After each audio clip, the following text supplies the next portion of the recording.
Hey, welcome to Project Recovery, a podcast about addiction. More importantly, it's about recovery. I'm Casey Scott. That's Dr. Matt Woolley. And another episode, we're getting ready for it. Are you ready, bud? I am so ready. So now sometimes we're graced with some information from inside that spook alley you call a head.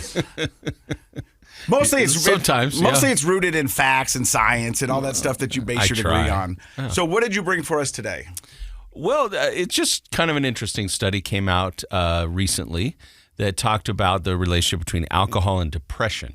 So we all kind of know that alcohol is a depressant and people can be depressed. You know what? You say that we all know, yeah. But I bet majority of the people out there do not know that alcohol is a depressant. You're probably right. You know, That's true. And most people probably think, much like I did, is if I'm depressed, a little alcohol is going to make me happy. Yeah, actually, I mean, off topic, sort of. I had a conversation with a college freshman this morning who she's been binge drinking, on the weekends, and is was a little confused about why she was unhappy. So, you want to talk about binge drinking. For the years that I was in my active addiction, I'd have good months, I've had bad months. I'd have good years, I've had bad years. And, I would always find myself taking this test and answering these questions. And I was a classic binge drinker for the majority of my alcoholic life. I was a binge drinker. I mean, I think you can't be an alcoholic and not binge drink. But I was one of those guys that when I first started, like I would kick off on a Thursday, and go until Sunday, and then I was usually pretty good Monday, Tuesday, Wednesday, and then here comes little Friday. Let's go, which is Thursday. Well, people would be surprised I can't remember it off the top of my head, but if you Google how many drinks has been drinking, it's like 4 drinks in one sitting, or and something then like if that, it's more than once or 2 times a week, almost every weekend for anybody that drinks. Well, because in my mind, I was like, who's writing these tests? Who sits down and has one drink? Why would you have one drink? Well, but that's my alcoholic brain. Because you're drinking to get drunk. Yeah, I was drinking for the euphoria feeling. And some people drink because they like the taste of the wine, not because they want to get drunk. But here's the other thing, or the beer or whatever. Wine, acquired taste. Beer, an acquired taste. Right. I'm very rarely will you find somebody who just right out of the gate taste some wine and go, "Oh yeah, that's good." No, I think most people, the first time they drink, they're like, "This can't be good for me. This tastes horrible." And then they do it again, and then I mean, it's the effect. It's a learned response. Right. Yeah. It's the effect. Well, it is a depressant. It's depressing to your brain and to your mood. Not always the first or second or third drink, but that's the physiological effect it has on you. And if you're struggling with your mood already, drinking's a bad idea. But here's what the study is. It breaks it down by gender. Okay. And so I'm going to quiz you. Do you think that men or women drink and then experience depression more, or are depressed and then decide to drink more? Like there's a gender difference. Which one's which? Guys, let's go with guys. What do you think? Are they likely to feel kind of depressed and then want to go drink, or drink and then feel depressed? I think for me, I was depressed, and so I would drink to try to get me out of the depression. Okay. Well, that is the gender difference. You're right. Men in this study tend to feel depressed and then want to drink heavily. As an escape? As an escape. Like, I don't like how I'm feeling, so that's going to be my solution. Whereas women, often it's in the reverse, according to this study, that they might be out drinking and then later feel the depression. I mean, I've been to a ton of parties in my life, and normally, and I'm not, but the females will get drunk, and then it's just an emotional avalanche. Out loud. You know what I mean? It's just like they've been holding this up, they get a few cocktails, and it's like, okay, I'm going to let it all out. And then you find the girl crying in the corner, and you're like, oh, drinking's not a good thing for you. No, definitely. We've all seen her. But I had sort of a snarky response to this research article. From? Just because in the end, what's the difference between the two? Well, it's the chicken and the egg, or the There's egg no and the difference. chicken. In the end, you're drunk and depressed. That's basically how it is. So I thought it was kind of funny. I mean, sometimes science and research can be a little bit funny. It's interesting, I guess, and it's interesting that your experience also aligns with what the research was saying about men versus women in your experience. But in the end, since alcohol is a physiological depressant, which tends to depress your mood, in the end, people who drink a lot also experience a lot more depression. But that's one of the things that, people go, So I saw a guy at the gym this morning, and he's like, he goes, how long have you been sober now? And I go, 4 years. And he goes, is it tough?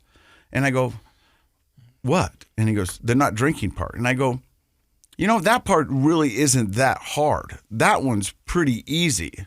He goes, well, then what's the hard part? And I go, dealing with my emotions, dealing with problems, and real life. And, that's what most people deal with. But I don't have that tool that other people have. Like after a long day where people are everybody's coming at you 9 ways, you go home and you go, I just want to have a cocktail and sit on the couch and decompress. Yeah. I don't have that option.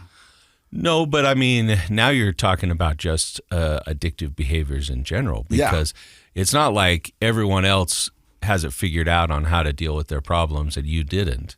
The reality is the DOC, right? What is a person's DOC? It's easy to identify people who have an opiate addiction or alcoholism, or they're smoking weed every night, that kind of thing. But what about the person that's been to swig 3 times today, or they're out, overeating, or they're staying obsessing up over till 2 football or games 3 and a.m. their fantasy football. They know every player in the NFL and all their stats. Pornography, or Netflix, or video games. So people's life is hard. Life is a struggle. I just had this conversation with my daughter on the way down here because things aren't going her way in a certain aspect of her life, and she got dealt some bad cards. And it broke my heart because as a dad, I want to go in there and fix it. Sure. But this isn't something that a dad can go in there and fix. And my best advice was, sometimes life sucks. And it's hard. Life is hard, but that's where resilience is built. I told her that. Especially when you're growing up. Good and job. That's what I told her. I said, here's the one thing, honey, is you got the Scott gene. And she goes, well, what does that mean? I'm going to get love handles? And I go, no. It means that we don't give up. She is your kid, huh? I says, it means we don't give up. Yeah. And then I had this conversation with her. I go, honey, look, it would have been real easy when I got in the accident and I lost the job and I did that just to go away. Throw in the towel. But that's not what we do. Yeah. We fight. We come back stronger and better. And I said, so if this doesn't work out this year, that's okay. That just means you've got a goal for next year. And you can put your mind to it. And I guarantee if you do that, you can do it. And she's like, okay. But she still wasn't like buying into it completely because it's just tough. Well, she's a kid and it's hard. But that's the right attitude to model to her. And it's really the only solution if you want something. If you're not on the team, there's a way to get on the team. Yeah. And that's to practice harder. And if you're not sober, there's a way to get sober, and that's to do the work. And you have to do it, and you have to show up. And you are the one that needs to do the work. And that's just what it's all about, man.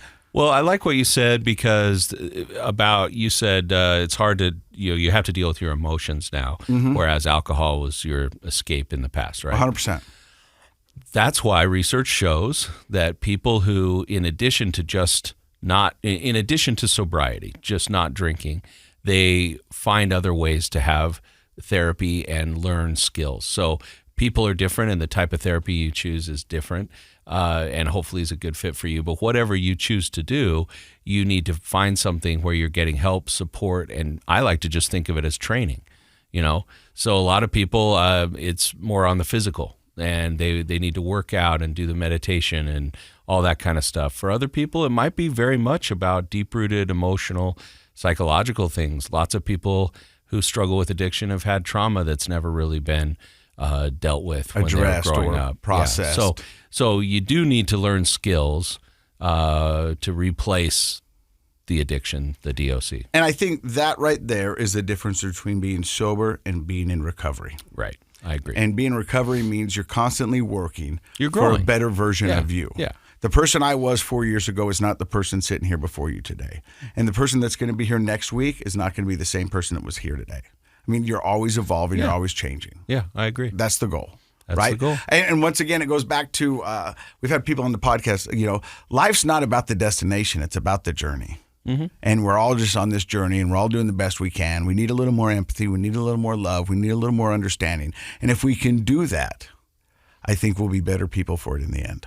Well, I think that the folks that come on our show are helping other people do that because they're sharing their stories, and that models something to somebody that hopefully is inspiring to them. And that brings us to our guest today. His name is Cade Cooper. How are you? I'm good. And you heard us talk a little bit. You've never really listened to the podcast. Are you ready for this? Sure. I heard a little bit. I listened to a little bit, and I got a 2-day time window. Oh, did prep you? myself? Yeah. And so you crammed for this test. He did his homework. I probably didn't cram a lot. I'm overly confident. That's my problem. So, do you think your overly confident affected you in your addiction? you bet. I talk with my therapist all the time, right? And I'm like, when we started, like, I had no self-worth. I think you did a little too good of a job because now I have grandiosity and I'm delusional, right? So we're constantly trying to bring me back down. So he's got his work cut out. We're going to find out where the story of Cade Cooper begins. You're listening to Project Recovery right here on KSL. Hey, welcome back to the podcast. I'm Casey Scott. That's Dr. Matt Woolley. Our guest today is Cade Cooper. He's 40 years young. He's been sober for 3.5 years, and we're going to find out more about that in just a second. But where does the story of Cade Cooper begin? Well, I was born in Fillmore, first territorial capital. You know, I tell my mom I was conceived in the Hot Pots, right? That little place outside in Meadow. She disputes the story, and she's certainly not going to appreciate me sharing that here, but it makes sense. You know, how does it make sense? Just with me and who I am, you get to know me, you'll be like, yeah, conceived in the Hot Pots. Sounds like a bad bumper sticker, but okay. Yeah, right. I'm the middle of 5 boys, so there were 5 boys in my family, and you know, my parents, they're very active in the Church of Jesus Christ Latter-day Saints, and raised that way, and none of them ever used it all. And you know, growing up, it was a good childhood, right? Like, I don't have a lot of pronounced trauma as far as that goes. Like, mine can be more into toxic perfectionism and different things like that, but you know, which in itself are still traumas. Sure. Yeah. But I think most people, when they think of a trauma, they think of, you know, ghastly things happening. But probably more so than others is that kind of trauma, wouldn't you think? Yeah, definitely. How we perceive the world and then the effect that has on us. Perfectionism can be actually quite detrimental to a person growing up. Yeah. And I think it's a byproduct of a hyper-religious household, right? So despite my parents' best intentions, you know, you get in trouble. Did you do it? Obviously, you always say no. Promise to Heavenly Father? Yes, because I'm more scared of you right now than Heavenly Father. And then in my mind, Heavenly Father, you know, we're in trouble here. Then later right? it sinks in. Yeah, like the next bad thing that happens, that's why that happened, because I lied to Heavenly Father. So, you know, there was certainly some of that. So, you know, but I think, you know, I've been in therapy for a long time and can talk about that, and I'm a huge advocate of therapy as well as recovery programs. But when I was 7 years old, my dad had this back massager. My brothers, I think, were 9 and 10, and so they brought it in, and they're like, put it on your groin, right? And so I had an orgasm at 7 years old, and I no sexual thoughts. I wasn't able to ejaculate, but I got heavily addicted to that thing. And so it was just, you know, on and on and on. And, you know, from talking with a lot of therapists and stuff, what I can gather is it was similar to being sexually abused, but there was really no abuser, right? Because they're 9 and 10 years old. And so there's definitely a pre-genetic disposition in my family for addiction. And so it just kind of activated that gene. Yeah, sexual experiences before you are a cognitively sexually aware person can be extremely confusing, and because of the effect that they have neurologically, it's not dissimilar to taking sort of an opiate drug and how that happens. So you learn to kind of become reliant on that in order to feel good, and especially at such a young age, 7, you know, you're a prepubescent person, it doesn't have quite the same connotation. And if you don't feel acted upon, if you didn't feel like somebody was aggressively doing it to you, then it's easier, I think, in a way to feel like reliant on it. I would assume, however, there was a level of privacy and embarrassment with this. You probably didn't want to tell people. So that can be, is that right? You're nodding? Well, to an extent.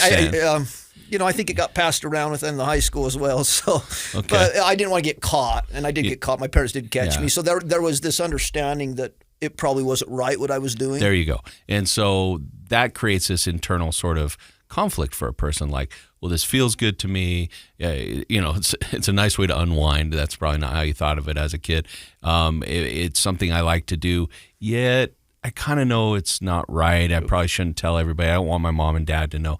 And so you start to create this, for lack of a better term, low self-esteem, where you feel like, I don't really feel good about myself. I'm doing something that makes me feel good, but I don't fully feel good about it. So that's one thing, if you're an old guy like me, to feel that way about something you're doing, it's a very different situation if your sense of identity is developing at that same time. It becomes part of how you think and feel about yourself. You have a conflict about who you feel like you are. So that can be tough. So if I understand this started at a young age and it kept going through high school? Well, yeah, I think, I around 9 or 10, I think I kind of had stopped it. So it was probably a couple years, right? And I think around 11, pornography was introduced, right? And so at that point, masturbation stuff was taken over, and it was whenever I had free time, right? At that point, it was, hey, if this feels good, I want more and more and more, and why doesn't anyone else want more? So it had already kind of kicked in. So, I was big into sports. I was playing basketball, and I was liking it. I was freshman of the year on my team, and that summer, like, I just fell into the back of the rotation on the basketball team, and like I didn't understand all of it. And I also got involved with this girl and started, messing around with the sexual stuff. And I just, for some reason, I just decided I don't want to be a good kid anymore. I'm not sure what that meant, right? And so one day I went and talked to a kid and got a cigarette, and none of me or any of my friends had ever used. And we all went up, and I took a drag, and immediately it was like, I'm going to get drunk and high. And so I instantaneously, after having that first drag of a cigarette, you next jump to, I'm going to get drunk and high. Yep. And to me, it was kind of the all or nothing thinking, right? Like, I've already went here. I might as well go here and here, right? And like, there was so much curiosity attached with it. So I think it was homecoming my sophomore year. It was the first time I got drunk and high the same time, right? And within 6 months, my friends gravitated at first. Within 6 months, I had a new group of friends. And, they're still good friends. But throughout high school, it was constant, right? I maintained a 2.0 so that I could play basketball, and that was it. But I did not show up. And Fillmore was interesting with drugs, right? Because it would go dry for quite a while back then. There's no cell phones. And so we're driving Main Street back and forth, just like fiending for that guy to come in and hitting him up on his pager. Because when I'd run out of my marijuana, I didn't know what to do, right? And so I was high whenever I could. Wow. First, the way you speak and so confident and so unabashed by, your behavior is very refreshing. Yeah. I mean, thank you. And thank you for doing that. So you would go through periods with drugs, without drugs, and it never seemed like that you were fiending too bad that you I was fiending hard, right? I just couldn't do anything about it. I mean, I did all drugs. I find cough syrup that had been half drinking that was 6 years old, and I'd slam it whenever I could, right? Robitussin. So I did everything. I think I took 18 hits of acid when it came to us within like 3 weeks. So whoa. It was everything. Like the only drug I didn't mess around with because it didn't come down there was heroin, but just about everything else. Interesting that you bring up the all or nothing, and you mentioned earlier about the perfectionism. It's interesting how we are different as people. People have different personality traits at sort of a basic level, and our personality does in many ways guide the decisions, the interests, all the things that we do. And so rigid thinking, perfectionistic thinking becomes black and white, all or nothing thinking. So it's interesting that you kind of made a decision. You're like, well, I took the drag on the cigarette, which between all of us is really not a big thing. Somebody takes a drag on a cigarette, it's a small thing. But in your mind, it was like, I'm all the way over to the other side. So I'm going to go all in. And so I'm going to use everything I can, anything I can find, which in Fillmore back in the day must have been a little bit of a challenge to find the stuff you could use. But you were all in on that. How about the group of friends that you left? Did they ever try to pull you back? I think to the not other a side? lot, right? Like some didn't like it at all. Some were maybe social drinkers, right? So we still maintained a friendship, but like drug use was bad down there, right? And in small towns, people get a reputation pretty quick. Oh yeah, the cops, one day came to my parents and I think they're like, he's doing coke and soliciting prostitution. Well, I liked that at the time. I'm like, they think I'm a pimp. Like, okay, like let's run with this. But I remember them coming and trying to take me in, and I'm like, I have no idea drugs are in this town. Like, I have my suspicions, right? Because my brother had just got arrested, right? And they're trying to get me to talk on them. But it was fascinating because everyone knew everyone. My late father was a 2-time county commissioner, and he later was voted commissioner of the year in the state of Utah, and then elected official in the state of Utah out of the governor and everyone, right? So he's very well known. So it was very tough for them. And I didn't really fear law enforcement or anything. I feared my parents, right? So, as I work with kids, it's like, you may think it's fun. Well, if I look back, it was horrible. I was constantly running. We were up in the mountains. That's where we would get high, right? And for me, the moment I would hear, they always made fun of me because I'd hear a car and I was just out, right? I was 500 yards up in the mountains because, and I did get caught. We got caught a few times, but it was not fun. Even when I was thinking it was fun then, in retrospect, I had a lot of anxiety. So if you did get caught, what was the repercussions from your family? Well, my father, I always sound my dad without therapy, right? Bless his heart. He was a passionate guy. He would freak out and lose it, right? And it just hurt my mom. And now that I understand, it really hurt my father too. But they had no idea how to deal with this, right? My 2 older brothers didn't have these issues. And so my second brother started to have these issues in college at the same time. So, there were people. My dad was a branch president out at the local jail, right? And the joke was, hey, Johnny, good thing that you're the branch president, so when your boys are out in jail, you can visit them, right? So so it was interesting, but, I would get grounded, but it really didn't matter, brother, because I would sneak out, because my parents were strict with me, and they raised each one of us different, right? I'm the middle child, so I have the middle child syndrome, right? But it was hard on them. I have 2 kids now, and I don't know what I did, but they're pretty easy. Granted, they're 10 and 13, right? But for me, it's just, I feel bad, right? I put them through hell. But you didn't think that at the time. No. So there's not a ton of, I worked through the shame and stuff, right? The whole guilt, shame adage, guilt, I did something wrong, I feel bad, and shame, I did something wrong, there's something wrong with me. Did you feel, a lot of times middle kids feel like they have to sort of set themselves apart, like the older ones are getting sort of the attention and the younger ones are getting a different kind of attention. And so sometimes the middle child syndrome, like you mentioned, is sort of feeling lost and like I've got to differentiate myself from everybody else. I probably subconsciously, I understand some of the psychology of that now. I don't know that I understood what I was doing. Yeah, at I the don't time. think it would have been it's not a conscious thing. But yes, for for sure, right? I was I was the one with the temper, right? I was the one that you wanted to piss off, right? And 5 boys and a father that we just piss each other off. That's what we do. You know what I mean? It was a pastime. Yeah. I still do it. Like my dad, I used to miss him. Now I miss pissing him off.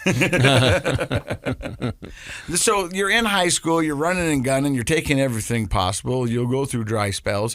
At the same time, are you still with pornography or are the drugs taking over? No. Pornography is straight up there. As I talk now, I probably consider myself a hardcore drug addict who would use pornography. You know what I mean? But no, it was very much pronounced within it the entire time. So the whole time, if I had any free time, right, with drugs, it was, my nighttime routine was wait till my parents fell asleep, go sneak downstairs, hope they didn't bust me, go do drugs, then go in, masturbate, go up and create a concoction of, the weirdest food ever and fall asleep. And that was my nighttime ritual throughout every night of high school. Wow. So when does it start to become, it sounds like a problem, but in your own head, when does it start to become a problem? Well, I wanted to go on a mission, right? And part of it was I felt like it was my way out, and I had, Wait a second. After all of this high school, you decided you wanted to go on a mission? all the time through, and all the time I was using it, I'd still say it. We'd be all camping and stuff, and I'd be like, I'm going on a mission.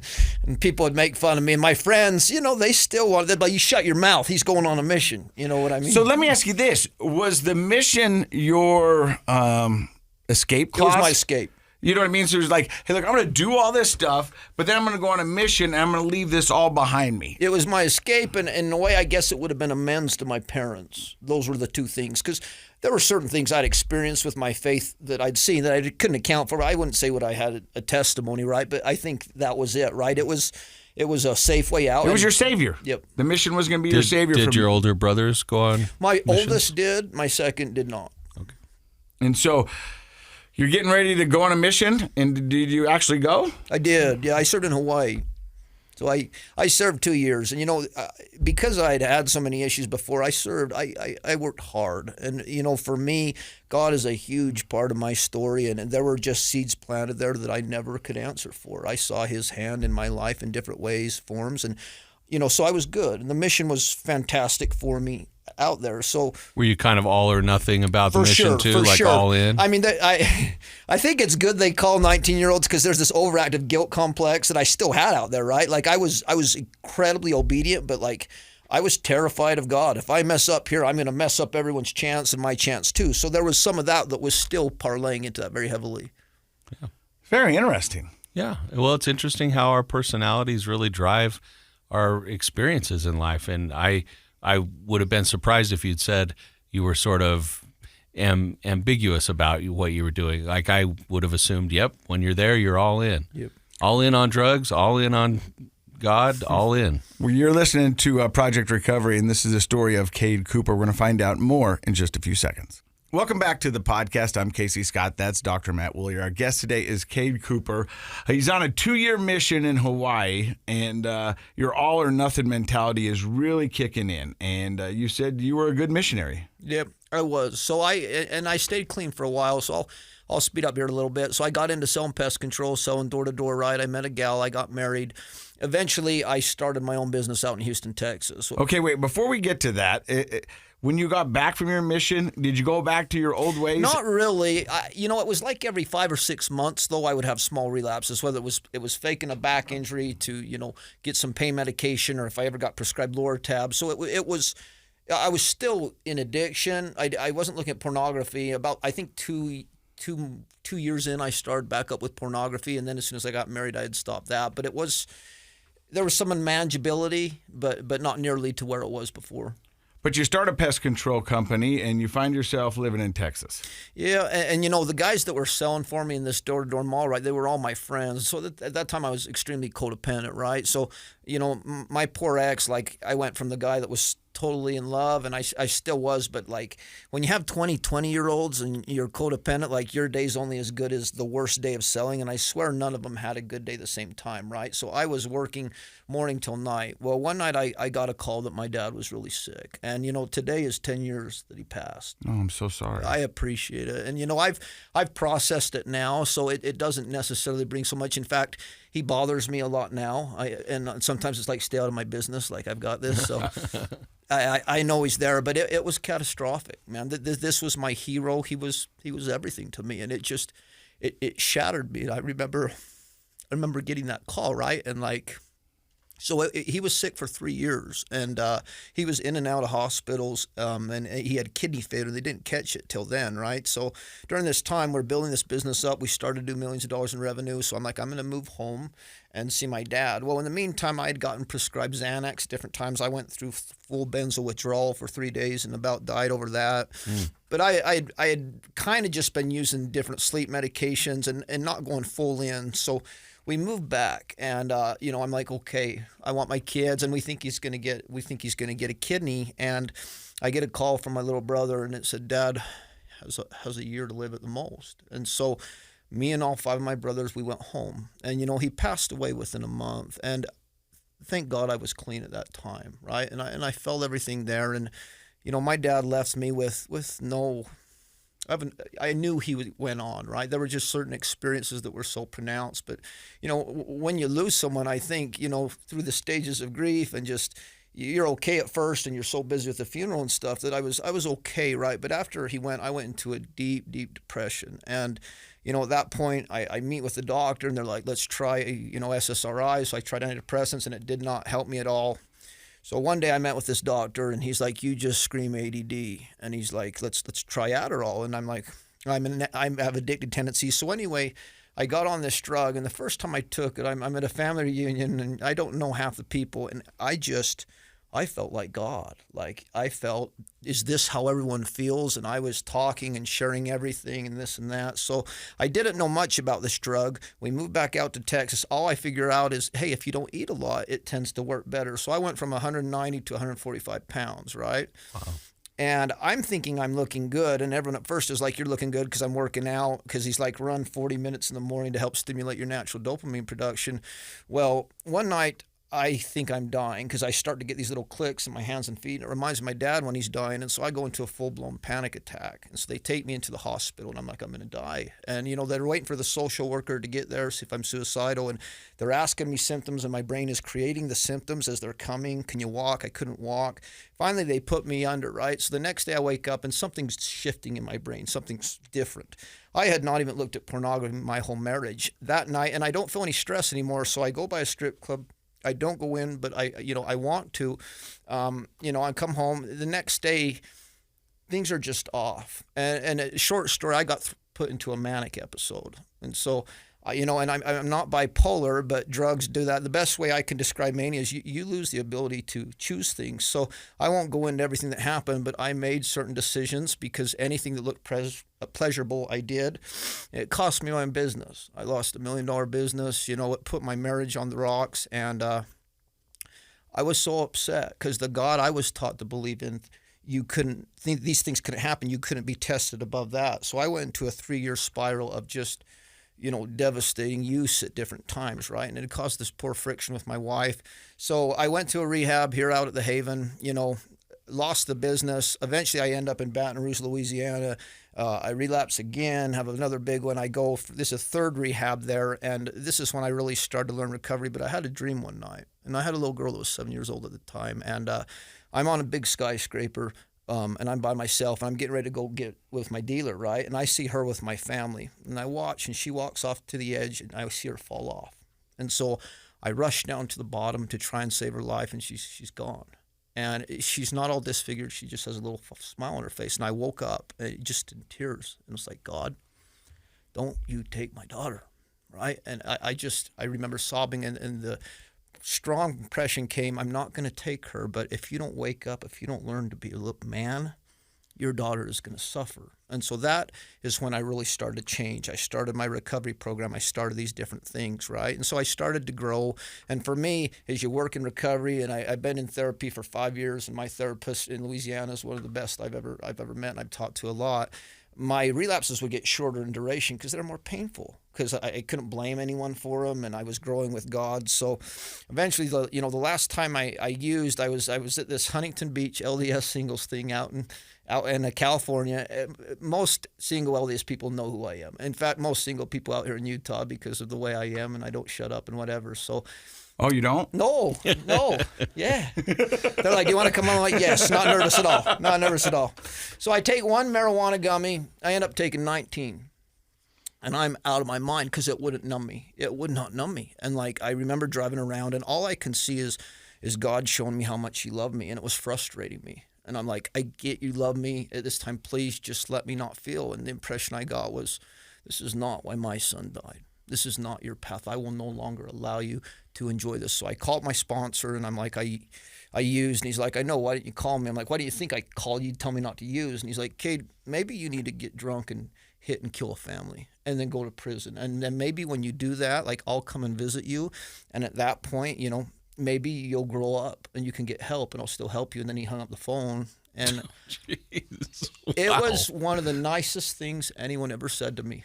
Because I have driven that way 100 times, thousands of times, right? With my kids, it was saying, I don't care about Casey's kids. I don't care about Matt's kids. I don't care about anyone but myself. And that's what I was doing every time I got under the wheel, right? And so things started to shift, and I really started to put, time in. And from that point on, I've been clean. Wow. Well, he said what you needed to hear. Yep. Why do you think that hit? Why did that? Because I'm guessing you'd heard other messages at other points in your life that were probably the same message, just delivered a different way. Why did that touch you that day? I think it was coming. Yeah. I think it was coming. I think, we change behavior when the pain of persisting in the behavior is less than the pain of changing. And I think I was tired. I was sick of it. And I just, I've been so open with my stuff, on Facebook. When I first got divorced, right, I go on this Lake Powell trip, and I'm on a boat with a bunch of beautiful women in bikinis, and they're playing hip hop, and I'm like, this is like an MTV music video. And I'm like, man, I didn't think I'd be here 5 years ago, but I'm glad I am. And so I posted this stuff online, and I started getting messages from my buddies saying, man, we want to get divorced. I'm like, why would you want to get divorced? So they're like, look at your Facebook page, Cade. And I started to realize, man, I need to be careful what I convey on social media, because comparison is flawed and fundamentally inaccurate, because we really don't know what people are going through. And nowhere is that more amplified than social media. And so God hit me very early on. You need to own your truth. So I think my first big post was, hey, you want to know the realities of divorce? You try telling your little 7-year-old you're leaving. And that was the most painful experience of my life. And to have her bawling and just saying, sorry, sweetie, like, I don't know what to tell you, but I'll try and be there for you, and going through this stuff. And so I started posting all this stuff. A while back, I'm wondering what to do, right? I've gotten clean. I've met with my therapist, and I wanted to get my degree and become a therapist. And he's like, well, Cade, I can just teach you everything I know, because I own a pest control business, don't have enough time. So I've started meeting him every week for 3 years now, and I've learned a ton about it. I had met with a big rehab facility. They're famous out here. They treat a very wealthy clientele, and I ended up meeting with the leading interventionalist. I've done some of them. I ended up meeting with the leading the manager out there, and they're like, you're good for our clientele because you don't get starstruck. I'm like, well, that's because I think I'm better than them anyway, so perfect, right? They're like, you can do interventions. These people pay sometimes up to $100,000 per intervention because it's nothing to them, or you can do frontline work where you go and live with them after and kick out the enablers. And one day my buddy hit me up and said, why don't you do your own podcast? And everything lost relevance. And so the past 6 months, I've put a lot of time, money, and effort into a YouTube channel called Gettin Your Life Back with Cade Cooper. It's Gettin without a G. And, to me, it's not just recovery based. It's just, trying to throw out, this is how I healed, and I'm an active member of the Church of Jesus Christ of Latter-day Saints, but not everyone is. And some of my friends hate the church, and that's fine. I still like them. So I've brought on different people to share stuff. And in the process, I've had topics on codependency. I think my last one was, you're not a stud. You're manipulating her trauma for your gratification, so yeah, it's been interesting, but it's certainly been there. But for me, it's the hardest thing I've done. But much like what you're doing, Casey, it's been my way to kind of give back, because I do have a very strong presence within the single scene out here. And, it's just, when you get to where I am, everything is beautiful now. And amen. I love my life, and these things are unfolding. I'm like, is this possible? I used to sit in church and someone's like, oh, I'm grateful for my trials. And I'm like, if they say that again, I'm going to take my boots off. I'm going to chuck them at the pulpit, and I'm going to knock someone out, because that's BS, right? And they don't know the pain I am. But through working with people and working in recovery and just trauma in general with different people, I've realized, hey, there are certain situations I could not have helped that person if I hadn't went through that, or if I hadn't made that bad decision that I made, and it all played into something. And in the end, my whole question with God the whole time was, you took everything from me, right? And that's what drove my using. I lost my business. I've lost everything, and it's all your fault. And as long as I could pin it on him, there was no confliction when I used, which was very dangerous for me, right? Because then the drugs worked very well. Well, I think that, to sum everything up, when I stopped asking why me and just why, like, why, God, why did you do this? And the answer was, you're an addict, and you're just getting millions of dollars. Well, Cade, when you get success, you tend to kind of push me away. And also, you have an instant accessibility to pleasure in all types of forms. So I stepped in to save you. And in the process, I watched you badger me and scream at me and hurt people. And I let you do it because I love you. Wow. It's that perspective change, isn't it? And now what do you think about people when they say, I'm grateful for my trials? I love it. I love it, man. It's because our trials can teach us things, and it's not until we learn from our trials that when somebody says that, it takes on that whole other meaning. There was a shift for me. When I go through stuff now, I don't ask God to take it away anymore, because I understand it's just help me learn the lesson as quick as I can, so I don't have to experience this anymore. But I'm grateful to feel today. My life is a different kind of hard, right? But I don't think it'll ever be as hard as it was, because I have a knowledge of who runs the show, of God. So no matter what, I have this perspective that, hey, I always want to know how things are going to work out with who and where and when. And I rarely get that information, but I always know it's going to work out. Well, resistance promotes growth, and that's how we really grow. And it sounds like you've done a lot of growing. And now short trials are better, though. I will agree with you on that. Yeah. Sometimes I pray for them. I mean, that was stupid. Like, my therapist always, Cade, like, I'd like to be God with your prayers, because he's like, let's give my son whatever he asks for and watch him freak out. So why, I mean, you've kind of answered this, but what was it the relationship with your daughter that really gave you the strength to? I think so, Casey. And, my boy, too. I wanted to die. That last rehab, I'm listening to the war stories of these guys that have, been homeless and stuff, and I'm listening to all the women they've slept with and all the drugs they've done. And for me, I was a little upset because I'm married, right? And I'm a member of the church, so I would go wild, but it wouldn't last for very long. So I remember being jealous of them. I'm like, I want to experience all that. I want to sleep with as many women and do as many drugs. And you know what? If it leaves me homeless, then that's okay. But the only thing that I couldn't do was I had these two little people that needed their dad.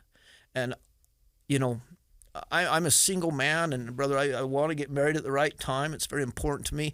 But those two taught me about God because they're everything to me. And I could not leave them. And, my therapist would call them my anchor babies, but they were. And, today they're everything to me. So without them, I would have ended it a long time ago. So you say life's better than you ever could imagine.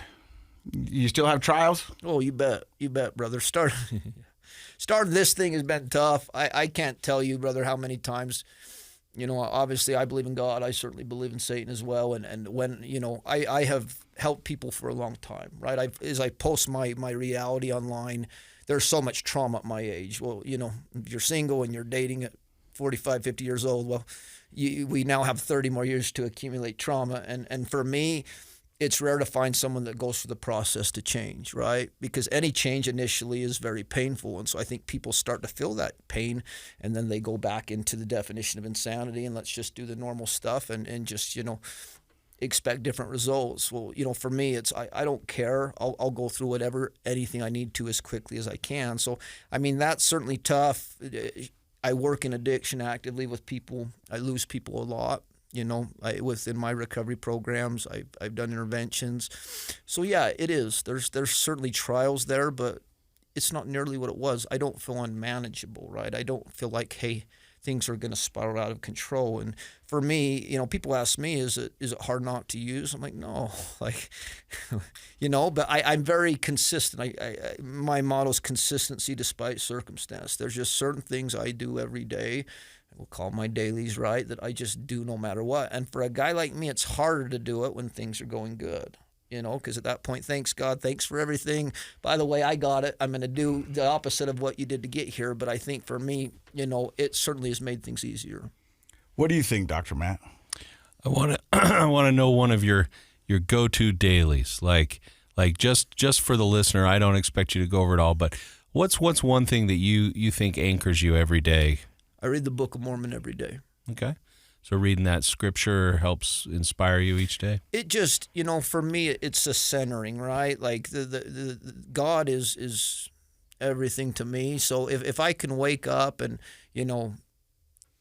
get in that mind frame that not everything depends upon me the first thing of the day. Because if not, it's amazing how many experiences I've had with the divine. Like, I don't even think I have faith anymore, but my go-to thought is, hey, everything depends upon you, and this is here. So I find the quicker I can do that, the more helpful. But, for me at this point, it's I need his help, right? I just barely, got my recommended to be an ordinance worker at the temple. And so for me, it's just, man, and this is my thing again. And like I said, I've got friends who aren't members of the church. One of my episodes is for those that hate my religion and then have left. I've got a brother who's gay, so I certainly can understand why people don't like it, and I don't blame them. And I probably wouldn't either. But for me, it's the center of how I feel. So but I think in our era, right, like, I don't have to compromise my convictions to be compassionate, right? Because that's where a big disconnect is. I couldn't not believe what I believe, and I would be inauthentic and doing you a disservice if I didn't say that. But at the same time, I can acknowledge, hey, I understand you may not like me, you may not like what I believe, and I'm not offended by that anymore. So, what I'm trying to do with my sphere of influence is, let me bring on other people and let me have them share how they healed. Because the half of you hate me. There's no, I don't know anyone that's like, Cade's okay. I hate Cade, or I love Cade. You know what I mean? And so all or nothing. Yeah. So Black or white? I've lived out of state a long time, and it's just changed. And there's so many different ways to heal. Well, I love it, and I think what you're doing is amazing. if people want to follow you and find out more about all the great things that you're doing in the world of recovery, where do they find you? So my YouTube channel is Gettin Your Life Back with Cade Cooper. It's Gettin without a G. Just Getting Your Life Back with Cade Cooper. I stream the same thing to audio. I do it podcast through Apple, Amazon, and Spotify as well. I mean, I've got a little. It's in its early stages, right? It's in its infancy. But yeah, if you want to get on that way, you know, be glad you don't have to see what I look like because I'm pretentious, right? My skin's well. That was going to bring me to my next question. When they make the movie of your life, which celebrity do you want to play you? I'm thinking Jason Statham. He's got the Statham you look. Think he can switch the accent enough? I don't know, but it's worth a shot. Well, I appreciate that, brother. I'll accept that. I like Jason Statham. He's a good dude. I think A Star Is Born came out, and my mad crush became Bradley Cooper for the rest of my life. And that came out while I was in rehab. Did it? Yep. Yeah. So that I remember seeing that one, and there was this good-looking gal next to me. I'm gonna ask her out after, but I was in such a sobbing mess afterwards, just bawling. And she looks over at me, and I think she understood. I was like, "You're good-looking." Not today. Dr. Matt, your thoughts on Cade Cooper? Wow. That's my thought on Cade. Cade, I appreciate you, man. Really appreciate you coming on. I love your energy. Because of people like you and Casey and others, the stigma of addiction, I believe, is going away. Slowly, but it's going away. And I appreciate you being willing to share your message. An all-or-nothing personality is just exactly that. And when you point it in the right direction, it really gets stuff done. So I hope you'll keep on doing what you're doing. I will, Matt. I certainly appreciate that. Yeah. And I want to say thank you for stopping by and listening to another episode of Project Recovery. And in case you forgot, Project Recovery is what, Dr. Matt? It's a KSL podcast, Casey. Amazing, Cade is.